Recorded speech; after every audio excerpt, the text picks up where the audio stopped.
going live. Hello, everyone. We are going live, getting set up. We're backstage at the Morning Lift Show, getting everything started here with my guest, Sonia Chapman. You know, we will start the show when we hear the music, but we're not quite ready yet. But we just wanted to let you all join us this morning, seeing what we're doing backstage, setting up.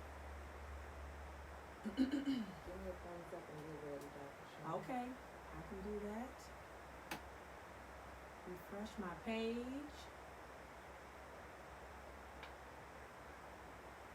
We are almost ready. Okay. I think we are all set. We ready to go?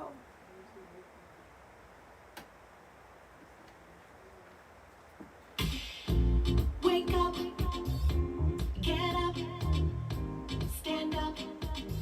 It's the morning lift. Praises up. Start your week with us. Get up. It's the morning lift. Feed your soul. It'll make you whole. He's in control. It's the morning lift. Get up. Stand up. Praises up. It's the morning lift.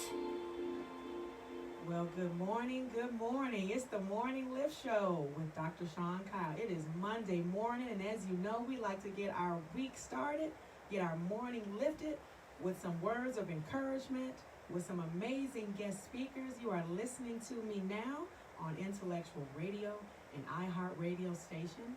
And if you're watching me live on my Facebook page, Dr. Sean Kyle. And we also can be heard as a playback on YouTube, on Instagram, on Roku, TuneIn, and Spreaker. But I hope you're listening to us live because we have just an amazing guest in the studio today. If this is your first time listening to us, the Morning Lift Show is a product of my ministry, Faith Forward Ministries. And the whole goal of the show is to give people good tips, good advice, good encouragement, so they can move forward in life on their journey. And what better way to do that than to start your Monday off doing just that? For your spiritual wellness, your physical wellness, your emotional wellness, and your mental wellness. And each week our guests bring a variety of expertise to help our listeners do just that. If you want to find out more about the show and how to find out who all the guests are, the best way to do that is to go to the website for the show. It's www.themorningliftshow.com. There you'll see a calendar with the dates, the topics, and the guests all the way through December. So you never have to wonder what's coming on the show. But without further ado, I definitely want to introduce you to my guest today.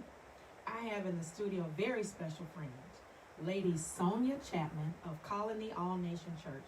And you all, I know her in so many ways. She is my sister in Christ, my sister in friendship, sisterhood in my relationship, her and her husband, Benny. If you're listening, hey, Benny Chapman.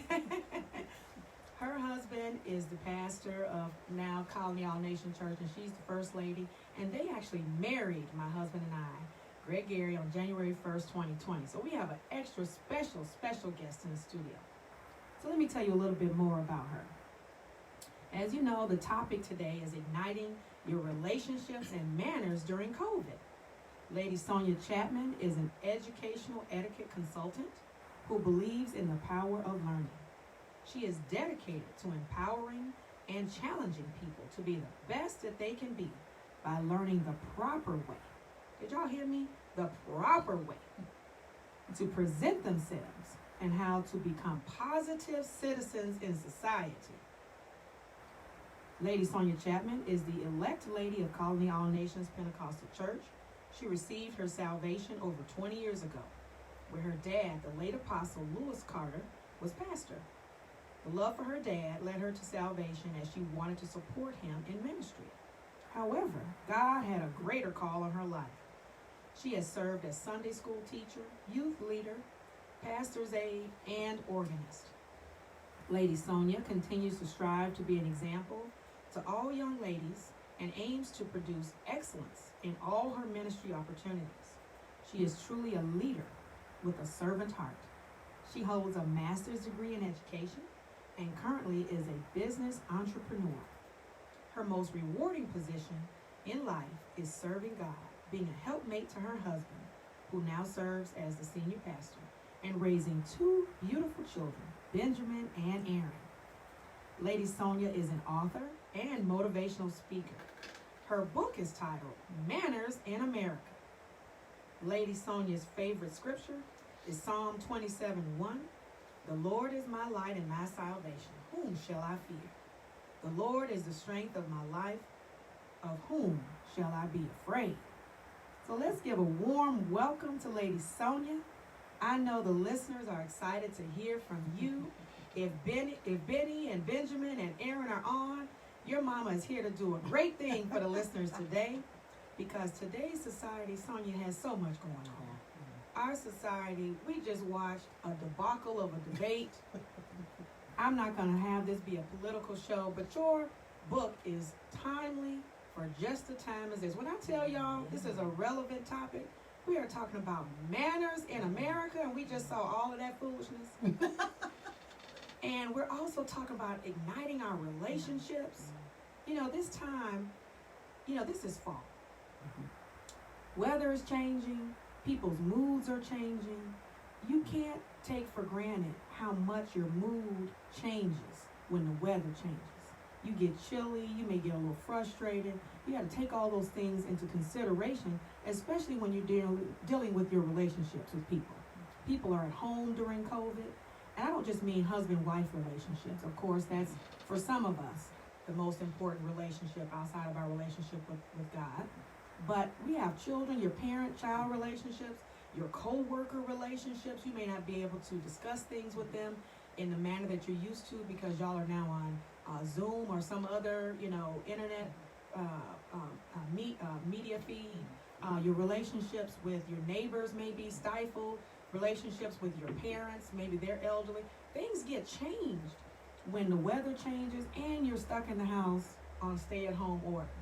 And so I'm so excited to have you here to talk about, our spiritual wellness and how we can make sure those relationships stay appropriate, proper, how to use our etiquette, how to use our manners to keep ourselves straight. And so I'm going to turn this mic over to you. These people don't want to keep hearing from me. They want to hear from the expert. They want to hear from Lady Sonia Chapman about this topic. So how do we do this, Sonia? Yes. Well, first of all, I want to thank you, Dr. Sharon. Thank you for having me on. I love Faith Forward. I just love the topic. I just love the title, moving our faith forward. I just love that. But just to get back to what you were talking about, and thank you for that, reading my bio. Every time I hear that, I always think of, those just some words on the paper. Like, I feel like I'm so much more than what I can express on paper, because I am an etiquette expert. I don't even like to use the word expert. I almost feel like guilty saying expert, right? Use that word, because I really feel like etiquette is about rules, and yes, I have studied the pioneers of etiquette, Emily Post, Letitia Baldridge, Amy Vanderbilt. Like, I've studied all those women. However, I chose to name the book Manners in America because I think when you have manners is not just about the rules, it's about your attitude. And so one of the things that you just mentioned, how do we ignite certain things in our relationships with manners, is about our attitude. We have got to get back to a place where we're showing more compassion. That's the whole thing now. I think we've lost that. And it's because we're frustrated. We are in unprecedented times right now. We've never seen this before. So even if you were born in 1819 and you were 100-some years old, well, you were a baby. You don't really remember going through that period. And I think right now, this is just challenging times for us. So what comes with that is unease, frustration, people feeling like they a little discombobulated, you're all over the place, But the situation that we need to really focus on is showing compassion. Showing compassion in this time. Because people are hurting, people are confused, people are lost, people are seeking for something. People need healing, not just physical, emotional, mental. They're looking for something. And so I always say, you don't know what a person's story is. So when you meet them, you have to, it's kind of like an onion factor. You peel off a little layer at a time, and when you meet somebody, if they frowning up, I never take it personal when I meet somebody and they don't have a more friendly, approachable face with me, because I don't know what their story is. Everyone has a story. Everyone has a story. And, there's a saying, people see the glory, but they don't know your story. So even when people see you, and you seem to have it all together, but they don't know what it has taken for you to get to that point. And so just showing compassion, that was what ignited me. And it really even inspired me to write the book. Because I said, we got to get back to the basics. The basics. Yes, it's nice to know, what side the fork goes on, what side the knife and the spoon, because a lot of people associate etiquette with just eating, and it's so much more. Again, it's not just about your actions, it's about your attitude as well. So for me, it's literally, I cannot stress showing empathy and compassion. I just cannot stress that enough. I love that. I love that you brought it home with, principles that are not just things we learn in a book. Yeah. Not just things you learn in a course or Mhm. learn, from others who have the expertise. Mm-hmm. But it goes back to some of those things we have on the inside. Yeah. Compassion Yeah, is something, those are feelings and emotions that you're born with. that's right. You That's just right. need to know how to use them. Right, right. When you feel some kind of way when Right. you're around people, right. identify what those are. Mhm. Think about those Mhm. things. And if you're feeling like, man, this person is going through something, I can tell because they're agitated. Right. They're moving about in a way Right, that's short. right. You might say, man, they're having a short temper with me. They're Mhm. being snippy. Mm-hmm. But if you just dig a little deeper, Mm-hmm. it may not even be related to you. Right. It may be something else they're going through. Mm-hmm. And your compassion and your empathy, if not sympathy, you don't have Right. to have gone through it, right? It could be sympathy, like you said, and that's the thing. But we in the microwave generation, it's like it has to be now. But you have to spend time with people. That's how you build relationships. My father, God rest his soul, my father used to he would say little cliches. He was a Southern man. And sometimes I would just, as a little girl, like, what is he talking about? He would always say, son, you can't pluck a chicken till you catch him. And I'm like, okay, why would I want to pluck a chicken? Why, where is this going? He always had a story, use an example or something, or a cliche to prove a point, or, tell us a story. And so I remember, he said, Sonia, love is so important. And when people know that you care and people know that you love them, you can begin to tell them things about themselves. You can begin to tell them things, make correction. But if they're not in your heart or you're not in their heart, they're not going to receive it. So in order for you to start plucking little things off a person or telling a person about themselves, you have to have that relationship with them. And so I'm like, oh, that's what you're talking about. And, but some people don't know how to exercise that compassion. They just don't know how to do that. And again, those are skills that, it's in us. It's just in us. And I think God gives all of us a measure of we have this sense of awareness. We all have it. But sometimes we choose to ignore it. We call it that little voice, that little still voice. And it's God's way of saying, psst, psst, that's not the thing to do. And we'll override that sometimes, But at the end of the day, we have to get back to showing love, sympathy, empathy, compassion. That's what really good manners is all about. It's about making everyone around you feel at ease. When you are doing that, you're operating good manners. In relationships, in any kind of relationship, whether it's husband, wife, whether it's, friendships, co-workers, when you are putting other people at ease that you're around, you're operating good manners. So I don't like to get the words confused with, etiquette, because some people will say, well, you know what the etiquette rule says. But if I have to make you feel bad to say, no, Sean, that's the fork's going on the left side, you don't know that? Now, am I operating in good manners? Just because I know the etiquette of it, I'm not using my good manners. And that's the thing. We have to understand good manners would just, let you go ahead and just use that. Use it, put the fork over there. And there's always a time when there is a teachable moment. So, you may be in the ladies' room and say, just FYI, just so you know, girl. And it's about how we say things, We can say things to one another and it doesn't come off threatening, or non-judging, just so you know, girl, because I want to have you out here bad, but the fork's going on the left side. You know, we just have a way of how we can do that. Sister just can do that. But again, that's when you have a relationship. I have a relationship with you, Dr. Sean. So if I met a stranger, no, I would not tell her in the bathroom, just so you know, because that's still rude, you know. But I have a relationship with you. So, you know, again, relationship building is really, really important. It's really important. I love that. I love that because it's based on trust, Yeah, right? I yeah. have to, in order for me to listen to you about those manners, Mhm, right? mhm. That relationship is built on trust. Yes. It's built on confidence. Yes. It's built on me knowing that you care for me, that you love me, you Mhm. intend good for me. Mm-hmm. So even if you have to correct me, Right. right? Right. You can correct me with love. That's right. That's And right. so I love that. I love, seeing your children have such impeccable manners. When I say this woman's children have impeccable manners, I strive to be able to instill those same things You do. in my children. You do, because I know your children. And I'm not letting you get away with that. Your children are amazing, amazing. But Thank you. I will not take all the credit for that. It's God. I put God. My kids were able to have an example before them. I modeled the behavior. Kids learn from 10% of what you say, 90% of what you do. And so I had to model the behavior for them. I had to teach them the importance of no thank you. Yes, please.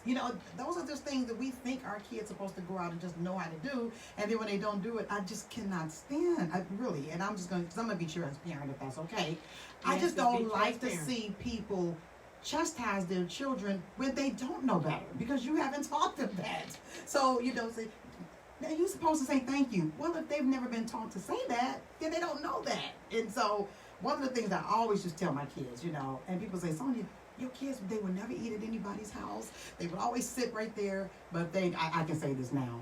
What I used to do was I would tell them, this is what we're going to do. You sit still. We go over there. If you need to go to the washroom, you tell mom, blah, blah, blah. I would just give them a whole little script of like what we're going to do.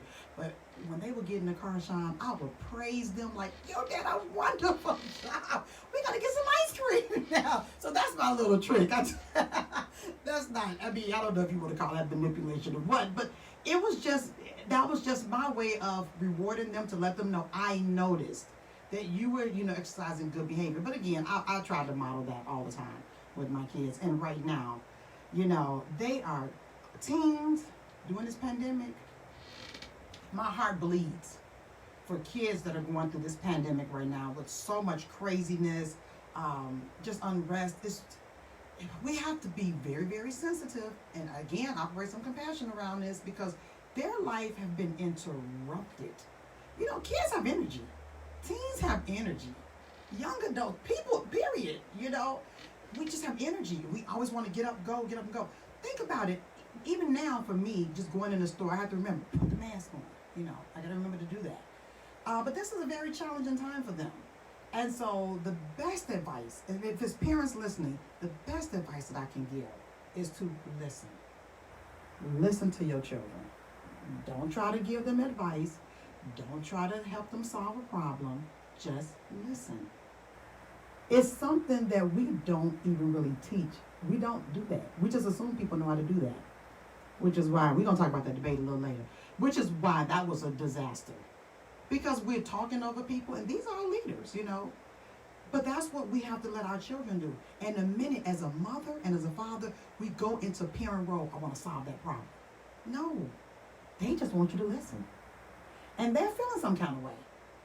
They're away it's, from their friends. They're away from their They're away friends. from their school. Yes. Away from their activities. yes, The stuff that gives them pleasure. yes, I yes. thought about just the environment of being in a high school, Mm-hmm.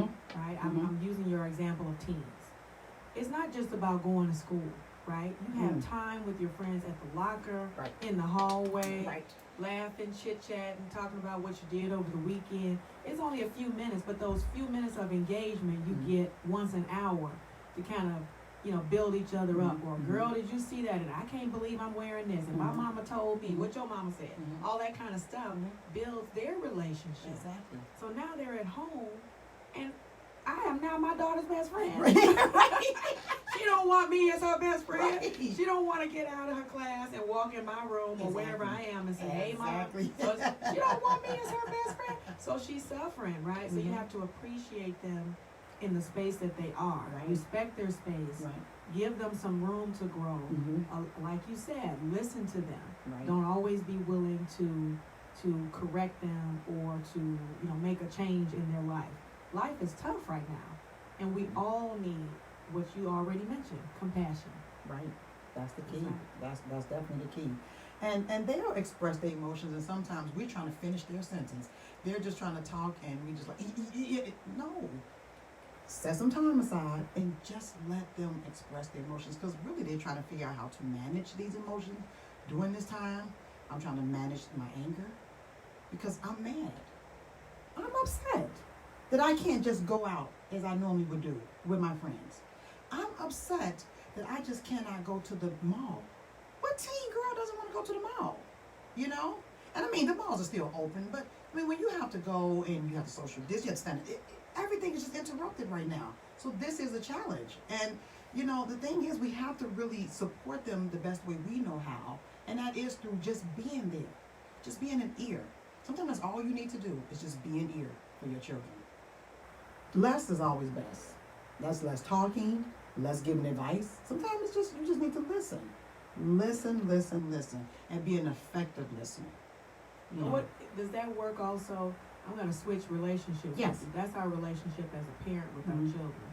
What do we do about our relationships with our partner or our husband or our wife in the house, right? Mhm. People had their work life. They Mhm. went off, they got up in the morning, they went off to work, or maybe someone stayed home, or Mhm. maybe someone worked from home, Mhm. and now both of y'all are at home. I was so saddened. I was recently on another show, great show, on Naperville Community TV called Better or Worse or Divorce. Mm. And fortunately, I got to be on the side of the better or worse part of the show, talking about my second marriage. And what we found that was bigger than love was compatibility, being able to meet each other on things beyond love. Not that love isn't important, but you need more than that. And I talked about it from the perspective of being someone who had been divorced, right? So you learn some things along the way about what to do the next time. And so I was disappointed. I mean, it is what it is. It is very true that during this time of COVID, sometimes, not all relationships are gonna survive because people now are together that weren't together like that, and they're realizing some things about each other. But I want to save these marriages, so I want this show to be about saving. Don't run to divorce court, y'all. What can couples do? They're getting frustrated, perhaps a little bit more. Your book on manners. What's a manner? What's something that we can employ as a couple with our manners to save or at least move towards building our relationship back so that we can stay together? Sonia. Yeah. Good question, Dr. Sean. Good question. Now, here's where I'm not an expert. And I've been married 26 years. So, That makes you an expert. well, I just have experience with my marriage. And this is and I want to be transparent, so I don't know some of the people are going to like what I'm going to say, but it has worked for me. So I'm going to just go ahead and disclaim and say, this is what has worked for Sonia and Benny. Amen. This is what worked for me. But you got to find things to do together. My husband likes to exercise. He does. And, I'm not a guru. I know you love to exercise, Dr. Sean. I'll do it, but I don't necessarily think I like doing it. But I will say this, I have grown to enjoy doing it now. But, you have to find things to do together. You have to talk to one another. But let me just say this. I want to kind of scale back a little bit because this is what has helped me in my marriage. What I realized is men and women are two different people. They're two different beings. And a lot of times, what we expect from a man, we thinking is because that's the way we are. Men are not talkers like that.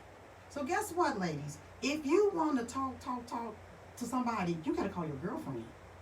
You cannot expect and don't think, oh, well, he's not understanding. He's not. Men are not wired like that. They're just not. A lot of what Benny, and I said I'm not an expert. Benny is not wired that way. So for 26 years, we had a creed in our marriage. It was what's important to you, it has to be important to me, and vice versa. And we just wasn't gonna go to bed mad. And I remember when we had our first little argument, I was so upset, and he kept poking me, and I'm like, "What are you doing?" You know, he's like, "We're not going to bed because we said we would never go to bed upset."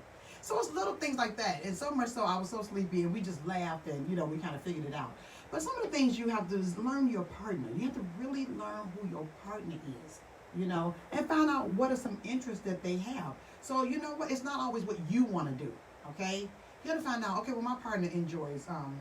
My husband loved these car shows. Oh God, he's probably listening. I don't like those car shows. I don't. But I watch it with him because that's important to him. I'll watch an episode with him. Because believe it or not, during COVID, the divorce rate, according to statistics, have shown is up 34%.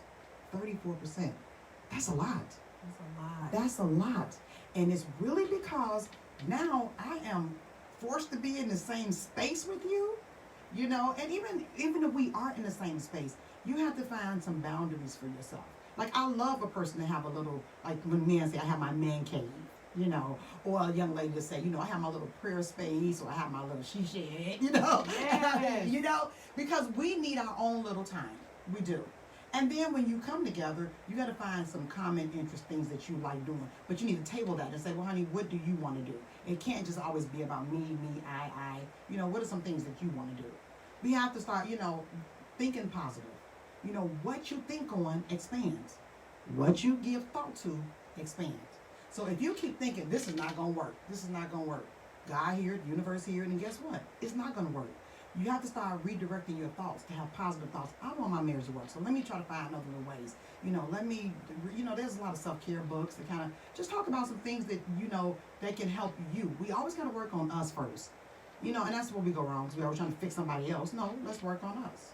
And that's having, that speaks. So you said a whole 5 different episodes right there. Just that little bit of, listen.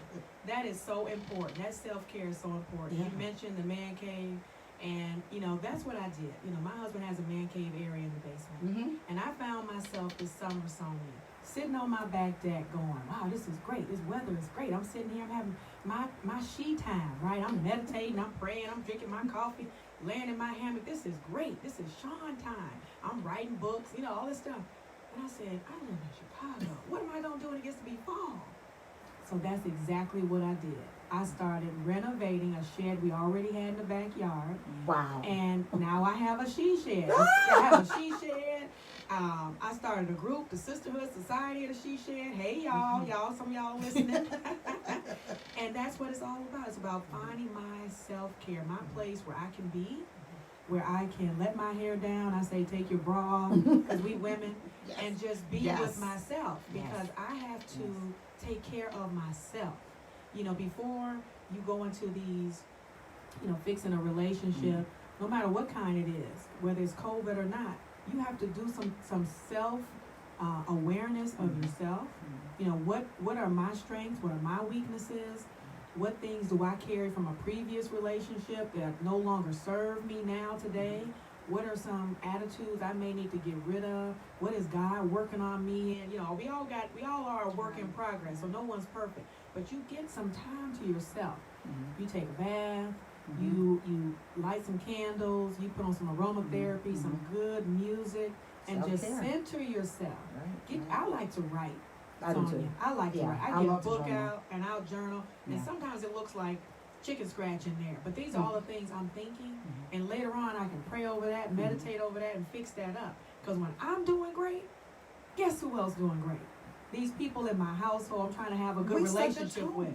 We Yeah. set the tone for Yeah. that. And so Yeah. when we're off, literally the whole, my kids know, mama's not well. Like the whole house is off. And so it's so important. I love that, taking a bath, just relaxing. Sean, I believe you do yoga. I'm not really Yes. big on, but I heard the yoga. So that's something that I'm going to start doing, is yoga. I just, I need to clear my head. I just need to, because I realize that this pandemic here, oh my God, we found some things to do as a family. I brought out those old boards because I still have Monopoly. Yes. I have Connect 4. I just started playing games with my children. Now, the one thing I didn't do, I want to teach my daughter how to jump double dutch. It really, because she doesn't know how to do that. But I mean, that family time, getting back to some of the basics. Why do we need to be, we are drowning in information, but we're really starving for knowledge. We really want to know what's the right thing. I really want to keep my family together.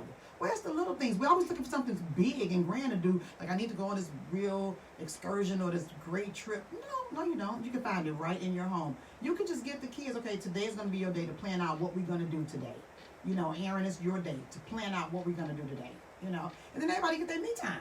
Yeah, You know? it's not just about chores. No. It's about having them take responsibility Taking for responsibility. something that can build us together. I got so excited sitting here. Y'all who are listening can't see my face. I'm about to jump out this chair because I got so excited just listening to what you're saying, because that's what we did in our house too. I got Really? out those old board games. Mhm. I'm like, let's play some Uno. We did Simon Mhm. Says. We even had an old-fashioned pillow fight with blindfolds on. But I gave my kids the responsibility of picking some things to do. So my daughter wanted to learn to make some different meals, so we cooked together. We shared some of that online. People were laughing at us. We made our own facial products. We did some things together that maybe we wouldn't have had that time to do if we weren't forced, right, with COVID to be at home. But in doing that, I learned some great things about them, and they learned some things about me. And you talk about that yoga and double dutch. I got really excited about both of those too, because yoga for me, it wasn't about clearing your head of no thought. It was decluttering my mind of negative thought. Okay. Yoga gives you an opportunity because you have to focus. You're going to fall on your head. You understand me? If you don't focus your body. So you can't be having all these Wait, thoughts. Dr. Sean. So now you scared me. Now I was ready to start this, but now you scared me, so now I'm gonna fall on my head.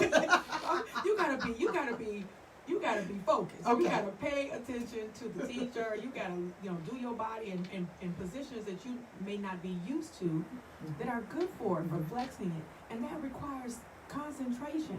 So yoga is about focusing on one thing. So the lessons I learned through yoga were about mental focus. And so we also had, last week we had Dr. Erica on the show, and she's a psychologist, and she talked all about that. Transforming your mind one thought at a time, holding one positive thought at a time for 17 seconds, she said. And then the next 17 seconds, the next positive thought will naturally come. And so all these things, putting them together, I think those build relationships. Because if you do have to take a moment to have some self-focus, but then you take those things you learned about yourself, change them around, and then it makes you more empathetic, makes you more compassionate to what other people are going through, and then you can empathize and use good manners. Right, absolutely. And I love that with the positive thoughts, because I keep saying, what we think on, it expands. The more we give thought to it, it's going to expand. And so if you keep thinking positive thought, just stay right there. The next positive thought is going to precede that. It's just that's the way our brains are wired.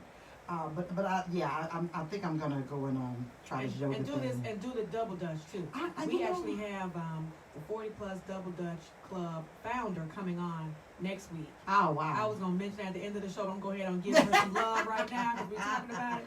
Pam Pelt Robinson is coming on next week, and she is the founder of the 40 Plus Double Dutch Club. So everybody's got to be 40 and older. Okay. And I joined it for exercise. Did you? I joined it this summer. We got great T-shirts with our age on the back, so everybody know my name and my age. Lord have mercy.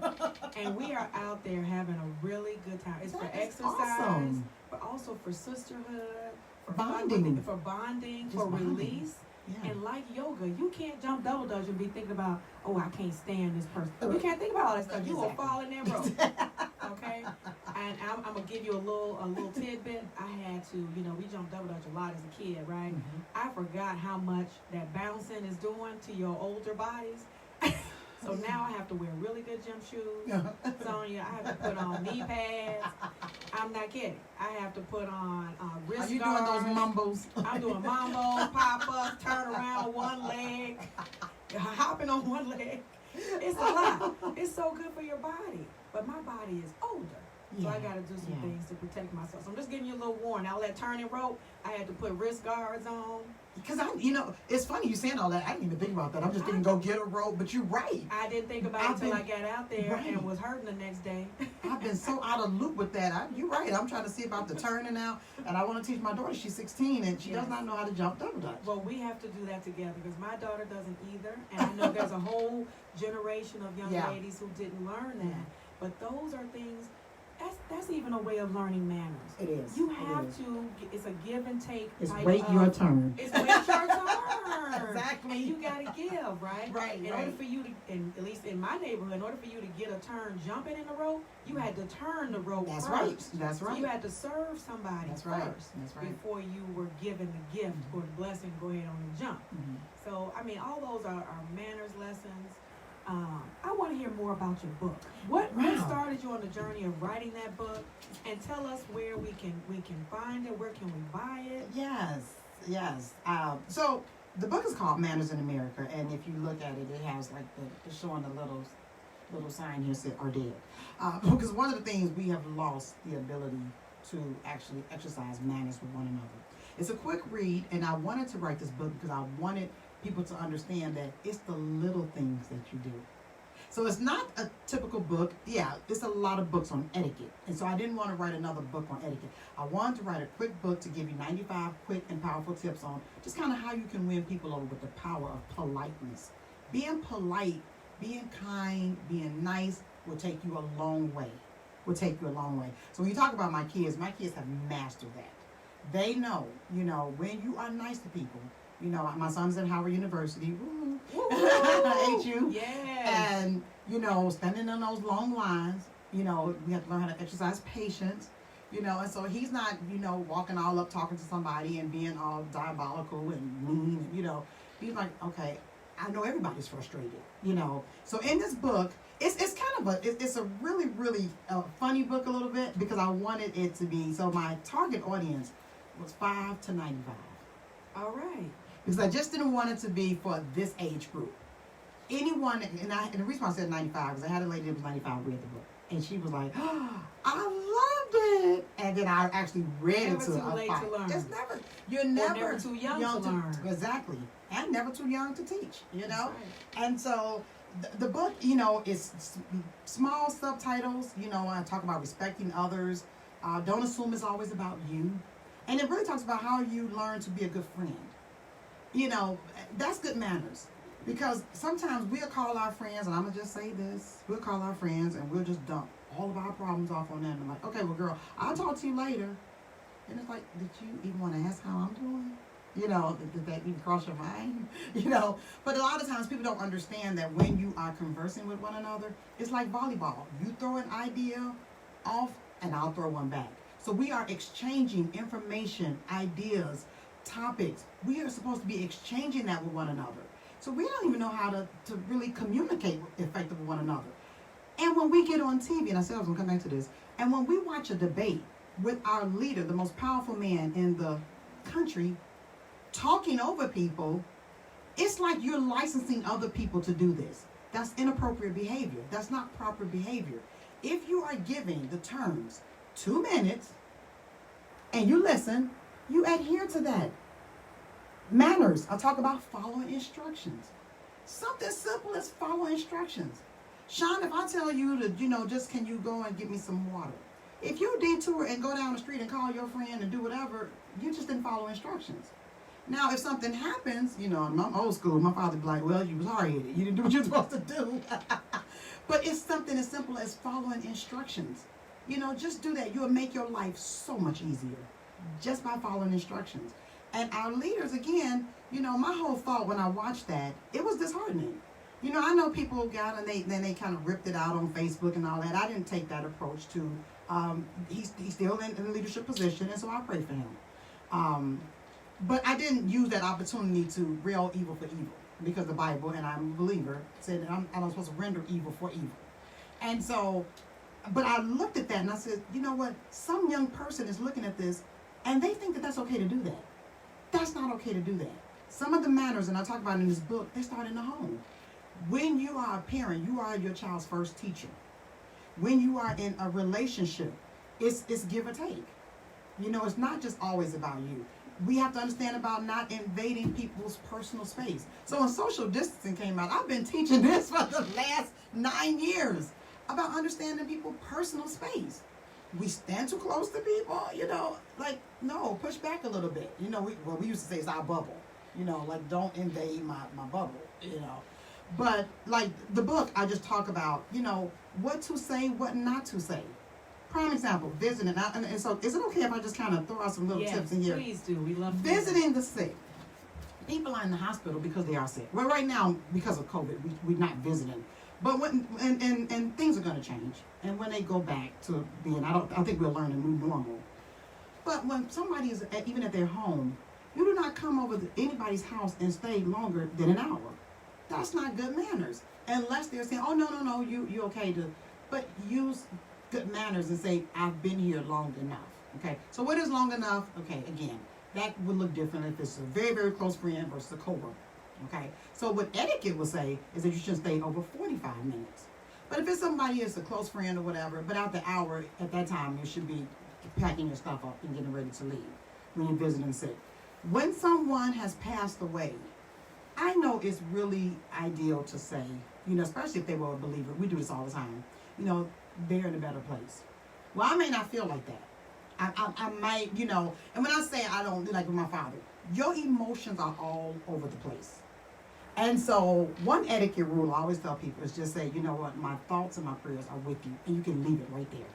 You don't need to go into any more, just my thoughts and my prayers are with you. And never ask people, this is in the book as well, what do you need? Because guess what? I really don't know. The best thing is to literally send a card and just say, you know what, I'll check in with you later. Don't put it back on that person to say, you know what, call me if you need something. Oh my goodness. That's an etiquette rule. Like, you're supposed to be checking in with them. And so check back in with them to say, you know what, next week or so, I'll give you a call and just check in with you. And at that time, people are kind of, maybe things will be over with or maybe not, but they'll let you know kind of what they need. You don't just start, say, call me. Don't forget, I'm here for you.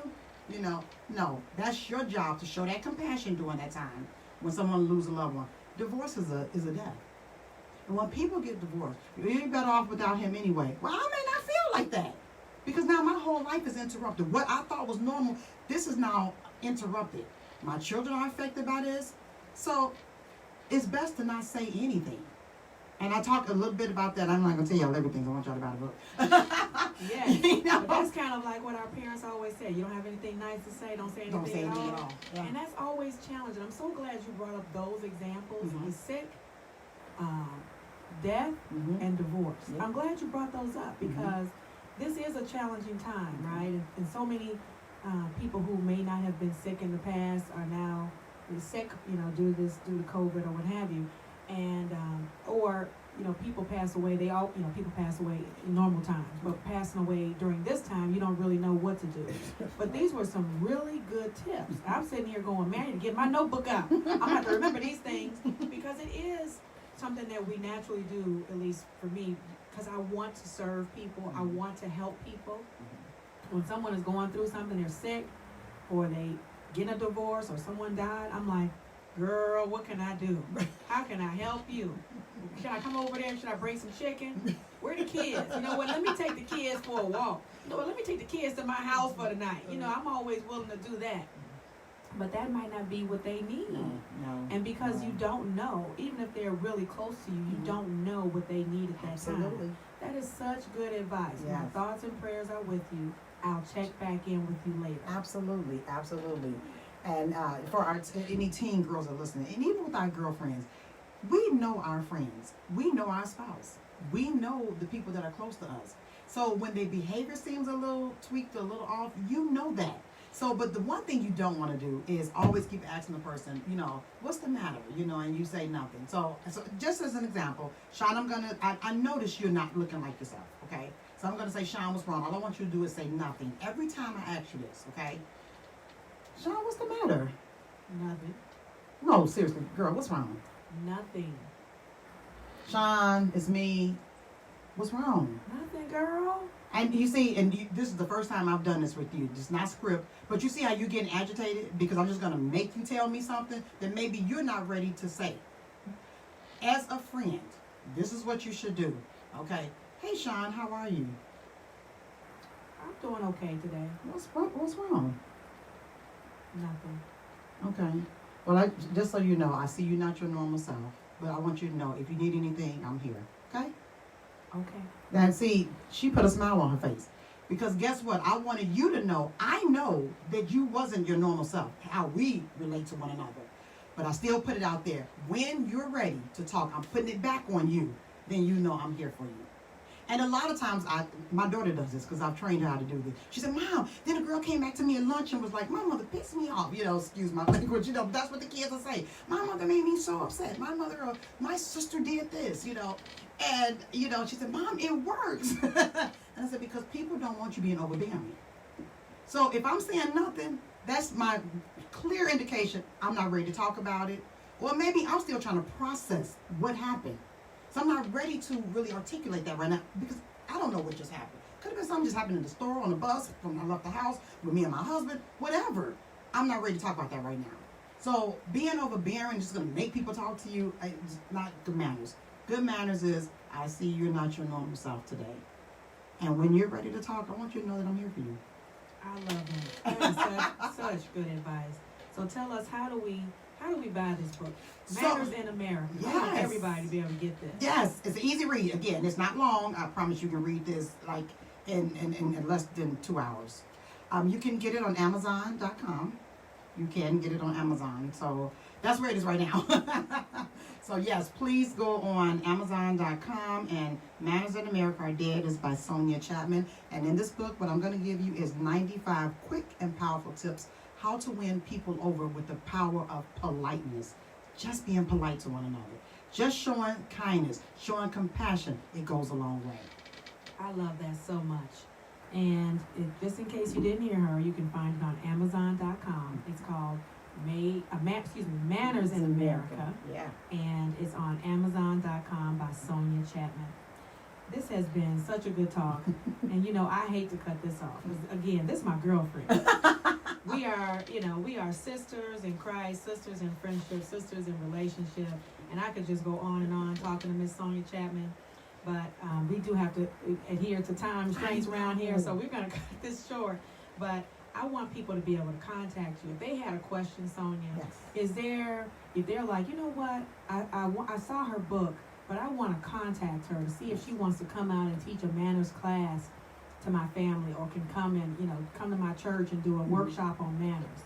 How do they get a hold of you to do that? So right now my website is under construction because I'm just redoing the whole thing. But you can email me at mannerswithsonia, that's SONYA, mannerswithsonia@gmail.com. mannerswithsonia@gmail.com. And because I have good manners, so let me tell you the manners with this, you have up to 48 hours before it's perceived to be rude when you don't respond to email. But you should always respond to email within 24 hours. So if you email me, I will email you back. Y'all heard that. He is going to send that right back to you with the information if you would like to book her to come out and teach a manners class. And I'm also going to post her information on my website. The show website again is themorningliftshow.com, www.themorningliftshow.com. I'll put her contact information there, the book there, and how to get a hold of her should you want to engage her for a class or purchase the book. And I highly encourage you to do that. And also, again, on the website for the show, you'll find who's coming up next. Mm-hmm. I shared a little bit about her already. On next Monday, October 12th, we have Pam Pelt Robinson, the founder of the 40 Plus Double Dutch Club. She'll be coming on talking about physical wellness as a double dutch as an option for people to get in shape. But it's more than just jumping double dutch. It's about getting some emotional wellness, some spiritual wellness, and some mental wellness as well. And so you don't want to miss the show. And you want to take a look at the calendar to see all the upcoming shows. I have such exciting guests coming on, like Sonia, who will engage you, who will get you encouraged, get your week going, get you ready to just try new things, to give you some advice, some tips, some laughter, some life lessons, to get you going with your week. I want to thank those of my fans, my fan base, who are watching on Facebook. Thank you for encouraging me today. I love all of my followers for Faith Forward Ministries. I hope that you've been pleased with the show. And of course, I want to give a shout out to my Sisterhood Society of the She Shed. I hope y'all doing some she shedding today and getting your life together. Get your peace, girl. If you're looking for some creative options for your she shed or just for your home so that you can find your peace, we have a store now, and it's called Shop the Shed. You can go to www.shop-the-shed.squarespace.com. And you don't have to actually remember that. You can go on the show website, and there's a link to Shop the Shed. We have some interesting gifts and merchandise, like the t-shirt I have on. We have t-shirts, sweatshirts, hoodies, zip hoodies. We have blankets, pillows, mugs, and more to get you ready to be in your she shed and get your peace. And I thank you. This has been a great show. Looking forward to having you all back here next week, Monday mornings at 8 a.m. on Intellectual Radio and iHeart Radio Station. And of course, live right here on Facebook. We'll see you soon. Be lifted. Take care now. Have a great week. If you have enjoyed The Morning Lift, please visit our website at themorningliftshow.com. You will find upcoming events as well as options for donating to our 501c3 organization. Be inspired, be uplifted, and be blessed. It's The Morning Lift. Oh my God, I had so much more to talk. And I was trying to pace it, but I had so much stuff to